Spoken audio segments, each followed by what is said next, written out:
Sejarah awal. Sejarah awal berdirinya Budi Utomo pertama kali diprakarsai oleh Mas Wahidin Soedirohoesodo yang merupakan dokter Jawa di Yogyakarta pada tahun 1906 sampai 1907. Wahidin Soedirohoesodo lahir pada tanggal 7 Januari 1852 di Melati, Sleman, Yogyakarta.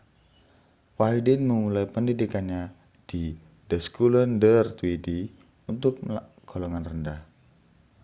Budi Utomo berasal dari bahasa Sanskerta yaitu bodhi atau budi yang memiliki arti keterbukaan pikiran, kesadaran, akal, atau pengadilan.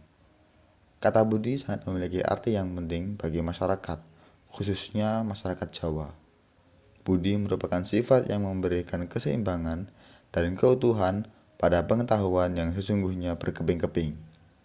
Budi memiliki kedudukan di puncak mental manusia dan dipandang dapat mengendalikan akal dan watak seseorang. Etos Jawa menganggap bahwa seseorang berbudi luhur akan hidup rukun dengan masyarakatnya. Budi Utomo memiliki cita-cita mewujudkan pemerintahan parlementer berdasarkan kebangsaan. Untuk mendapatkan peraturan yang baik dan terdapat perbaikan dalam peradilan agar bangsa Indonesia berkedudukan sama dengan golongan penduduk lainnya. Kemudian, ciri atau corak organisasi Budi Utomo. Yang pertama, organisasi Budi Utomo yang berbudi dan utama atau luhur. Sesuai dengan artinya, organisasi ini menjadikan pemikiran, perilaku, dan tata sikap dari pelopornya, Dr. Wahidin sebagai cikal bakal penamaan Budi Utomo. 2. Kekhasan kedokteran amat nampak. Dikarenakan pendiri dan pelopor dari Budi Utomo kebanyakan merupakan lulusan dan pelajar dari Stovia. Stovia tersebut merupakan sekolah kedokteran yang sekarang merupakan bagian dari Fakultas Kedokteran Universitas Indonesia. 3. Memiliki lambang pohon beringin. Pohon beringin memiliki arti walaupun sedikit demi sedikit, namun lama-kelamaan akan cepat membesar. Seperti itulah halnya perjalanan di dalam organisasi ini. Yang keempat, bergerak dalam bidang pendidikan dan sosial budaya. Tidak salah jika gerakan dari organisasi ini mengarah ke pendidikan dan sosial budaya. Berawal dari latar belakang dan tujuan awal pembentukan Budi Utomo yang fokus pada beasiswa atau studi funds. 5. Hanya fokus pada pengembangan di Jawa Madura. Banyak yang menyatakan bahwa organisasi ini merupakan pergerakan nasional. Namun nyatanya, hanya bergerak di sebagian wilayah Hindia Belanda saja. Perkembangan yang hanya terjadi di Jawa dan Madura menyebabkan banyak perdebatan dan ketidakcapaian tujuan awal organisasi. Keenam, adanya golongan muda dan golongan tua. Kedua golongan ini nampaknya memiliki dua wilayah pemikiran masing-masing. Perdebatan yang sering terjadi antara dua golongan pelopor ini dan pendiri. 7. Pembiayaan dari pihak Belanda. Pemerintah Belanda menyetujui adanya anggaran dana untuk pembiayaan penghidupan organisasi. Kedelapan, keberjalanan dari organisasi ini melalui pendapat golongan tua dan golongan muda. Golongan tua sebagai pemikir atau penasehat dari organisasi, dan golongan muda sebagai pendirinya. Kongres pertama Budi Utomo diselenggarakan pada tanggal 3 sampai 5 Oktober 1908 di kota Yogyakarta. Agenda dari kongres ini salah satunya yaitu usulan Soedirohoesodo. Beliau mengusulkan agar Budi Utomo mendirikan Badan Bantuan Pendidikan atau Studi Fonds. Tetapi usulan itu ditolak dengan 3 poin penolakan. 3 usulan penolakan itu adalah 1. Keterbatasan gerakan Badan Bantuan Pelajar. 2. Kesulitan saat pelaksanaan. 3. Aktivitas membantu pelajar merupakan sebagian program pekerjaan Budi Utomo. Akhirnya, keputusan dari kongres tersebut menunjuk Tirto Kusumo sebagai ketua umum dan Wahidin Soedirohoesodo sebagai wakil ketua. Kongres pertama dari Budi Utomo ini juga mencetuskan tujuan dari Budi Utomo sendiri, yakni menjamin kehidupan sebagai bangsa yang terhormat, serta arah organisasi sebagai organisasi yang berfokus pada pendidikan, pengajaran, dan kebudayaan. Yang kedua, perkembangan Budi Utomo. Ki Hajar Dewantara menulis artikel Als ik Nederlander was, yang berarti seandainya saya seorang Belanda, yang dimaksudkan untuk menyindir pihak Belanda. Namun hal ini membuatnya dijebloskan di penjara bersama dua rekannya, yaitu Ernest Douwes Dekker dan Dr. Cipto Mangunkusumo. Sejak saat itu, Budi Utomo tampil untuk menjadi motor politik dalam pergerakan orang-orang pribumi. Berbeda dengan Gunawan Mangunkusumo yang mengutamakan kebudayaan daripada pendidikan, Ki Hajar Dewantara berpendapat bahwa Budi Utomo merupakan bentuk perjuangan nasionalisme dari bangsa Indonesia. Menurut Ki Hajar Dewantara, orang-orang Indonesia mengajarkan kepada bangsanya bahwa nasionalisme Indonesia tidak bersifat kultural, melainkan murni bersifat politis. Yang dimaksud bersifat politis di sini berarti nasionalisme bangsa Indonesia terdapat pada orang Sumatera, Jawa, Sulawesi, maupun Maluku dan daerah-daerah lain.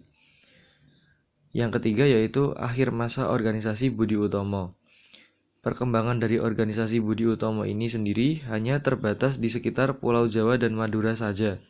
Setelah itu, organisasi lain mulai berkembang, seperti Sarekat Islam yang didirikan di Solo. Namun, Sarekat Islam ini lebih mudah untuk menyebar di berbagai wilayah karena latar belakang agama yang sama. Pada saat ini, Budi Utomo mulai mengalami kemunduran. Komisi Budi Utomo atau PBI dibentuk pada bulan Januari 1934 dan menghasilkan keputusan untuk meleburkan diri. Proses peleburan dari Budi Utomo terjadi pada Kongres Budi Utomo yang dilaksanakan pada tanggal 24 sampai 26 Desember di Kota Solo. Akhirnya Budi Utomo melebur dengan organisasi pergerakan lainnya dan membentuk Partai Indonesia Raya atau biasa disebut sebagai Parindra. Tokoh-tokoh yang berperan penting dalam Budi Utomo. 1. Dr. Sutomo. Dr. Sutomo merupakan seorang dokter sekaligus tokoh yang berperan penting di dalam organisasi Budi Utomo. Beliau memprakarsai berdirinya Budi Utomo. Beliau lahir pada tanggal 30 Juli 1888 yang bertempat tinggal di Nganjuk pada saat itu. Dr. Sutomo mengetahui kesejahteraan rakyat yang sengsara dan beliau akan secara langsung menangani rakyat-rakyat yang sengsara. Apabila rakyat yang sedang sakit akan beliau usahakan untuk beliau obati. Bahkan tak jarang ada juga masyarakat yang ditolong beliau secara cuma-cuma atau tidak dipungut biaya atau gratis. Pada tahun 1919, Dr. Sutomo diberi kesempatan untuk melanjutkan studinya di negeri Belanda. Tetapi saat melanjutkan studi pendidikannya di Belanda, Sutomo tidak patah semangat dalam aktifannya untuk di bidang politik. Di negeri Belanda, ia bergabung dalam organisasi Pergerakan Nasional Indonesia yang ada di sana. Organisasi tersebut bernama PI atau Perhimpunan Indonesia. Ia lalu sadar bahwa ada kelemahan di organisasi Budi Utomo. Waktu itu di tanah air Indonesia sudah banyak partai politik yang berdiri berbagai golongan. Ia menyarankan kalau sebaiknya organisasi Budi Utomo mulai membuka anggota dari masyarakat luas sehingga bisa menggayat banyak massa. Lalu pada tahun 1924, Sutomo bisa mendirikan Indie Study Club atau ISC yang merupakan wadah bagi golongan terpelajar pada saat itu.